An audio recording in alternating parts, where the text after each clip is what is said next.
साथियों, कभी कभार कुछ ऐसी घटनाएं घटित हो जाती है जिसे देखकर और सुनकर बिल्कुल भी विश्वास नहीं हो सकता है कि इस समय ऐसा भी हो सकता है। और समाज भी ऐसी घटना देखकर दंग रह जाता है। साथियों, जो कहानी मैं आज आपको सुनाने जा रहा हूँ वो एक सच्ची घटना पर आधारित कहानी है। और यह जो घटना घटती है वो उत्तर प्रदेश का एक जिला लगता है रामपुर। और रामपुर के अंदर एक थाना लगता है, भोट थाना क्षेत्र का एक गांव है, वहां की है। दरअसल कहानी की शुरुआत होती है साल 2014 से। भोट थाना क्षेत्र का एक गांव है, वहां का रहने वाला एक व्यक्ति जिसकी उम्र 55 साल के आसपास होती है, उसके पास एक व्यक्ति आता है और कहता है कि मैं तुम्हारे बेटे के लिए एक लड़की ढूंढ कर लेकर आया हूं। लेकिन साथ ही वह व्यक्ति कहता है कि ध्यान रहे, लड़की बहुत ही गरीब परिवार की है, कोई दहेज वगैरह तो मिलने से वहां से रहा नहीं है। तो वह लड़की जो होती है वो होती है अजीम नगर थाना क्षेत्र के एक गांव की। लड़की देखने में काफी खूबसूरत होती है। जैसे ही 55 साल का आदमी उसे देखता है, उसने उसे रिश्ते को अपने बेटे के लिए हाँ कर दिया।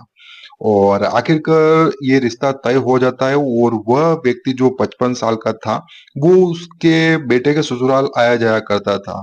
और ऐसे उनका चल रहा था। आखिरकार शादी के लिए एक तारीख तय की जाती है, 2 जुलाई 2025 को।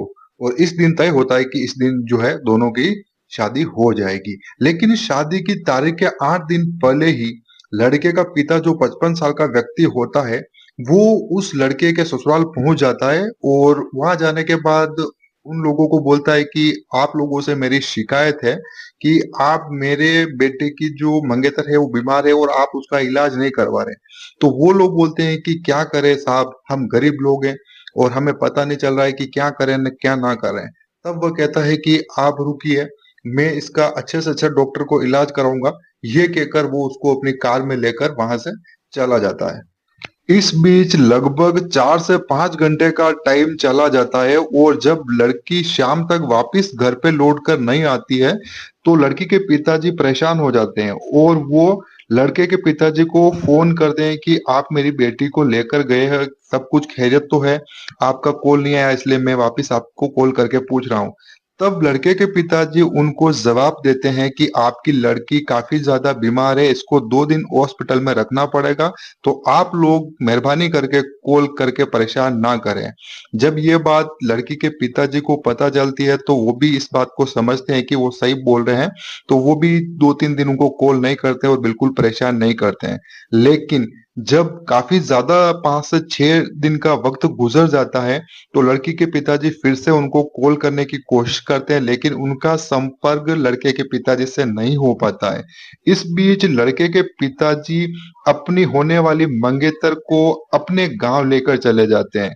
और जब गांव वाले देखते हैं कि शादी तो अगले महीने होने वाली है, अभी ये लड़की के पिताजी उसकी होने वाली बहू को लेकर यहाँ क्या कर रहे हैं। लेकिन जब ये बात उनसे पूछी गई तो उन्होंने बताया कि ये लड़की काफी खूबसूरत है और मेरा इस पे दिल आ गया, इसलिए मैंने खुद ही इससे निकाह कर लिया है और अब ये मेरी मंगेतर बन गई है, न कि मेरे बेटे की। और जब ये सारी बात उसके बेटे को पता चलती है तो उसका बेटा भी काफी क्रोधित हो जाता है और वो अपने पिता से लड़ने झगड़ने लगता है और बोलता है कि अगर आपको ये इतनी सुंदर लग रही है तो आप ही इसे निकाह कर लेते और मुझे बीच में क्यों घसीटा। इस बात को लेकर उनमें आपस में ही विवाद हो जाता है और यहाँ तक कि लाठी गुस्से तक चल जाते हैं। और इस बीच ये जो शोर शराबा उस घर में हो रहा था तो आस पास के लोगों को भी इस बात की पता लग गया था और सारे लोग उस घर की तरफ दौड़ना शुरू हो गए थे, क्योंकि इतना ज्यादा आवाज और चिल्लम चिल्ली हो रही थी। जब इतना सब कुछ हो गया था तो गांव के जो बड़े मुखिया होते हैं वो भी वहां पे आ जाते हैं और वो भी इस सारी चीज को देख और समझ रहे थे। और बाद में उन्होंने भी अपना विचार रखते हुए उन्होंने कहा अब इसका कोई बीच रास्ता निकालना होगा, मारपीट और झगड़े से कोई फायदा नहीं है। तब पंचायत के बड़े बुजुर्ग मिलकर एक निर्णय लेते हैं कि अगर ये इसको ब्याह कर लेके आया है तो अब ये इसी की पत्नी है और इसी के साथ रहेगी। लेकिन ये एक शर्त है कि ये गांव के अंदर नहीं रहेंगे, ये इस गांव को छोड़कर चले जाएंगे और कहीं दूर जाकर रहेंगे। तो इस बात पे सहमति बन जाती है और वो गांव छोड़कर कहीं दूर जाके रहने लगते हैं। और बताया जा रहा कि वो लड़की थी, उसकी उम्र मात्र 20 या 21 साल की थी और जो आदमी था वो 55 साल का था। अब ये बात खाली गाँव मोहल्ले तक सीमित नहीं रही थी, इसकी चर्चा सोशल मीडिया, अखबार और न्यूज़पेपर पे भी चलने लग गई थी, क्योंकि इससे पहले एक घटना घटित हुई थी जिसमें एक सास थी जो दामाद को लेकर भाग गई थी। अलीगढ़, उत्तर प्रदेश की ये घटना है, जो आपको भी पता होगा या आपने भी सोशल मीडिया पर इसके वीडियोस देखे होंगे। वैसी ही घटना ये फिर से घट गई है। इस कहानी को आपको बताना हमारा मकसद ये नहीं कि समाज, जाति या विशेष को प्रताड़ित करना, लेकिन हमारा मकसद है आपको जागरूक करना, ताकि आप अपने उठाए गए हर कदम को सोच समझ के उठाएं, ताकि ना तो आपके परिवार की बदनामी हो, ना इस समाज की बदनामी हो।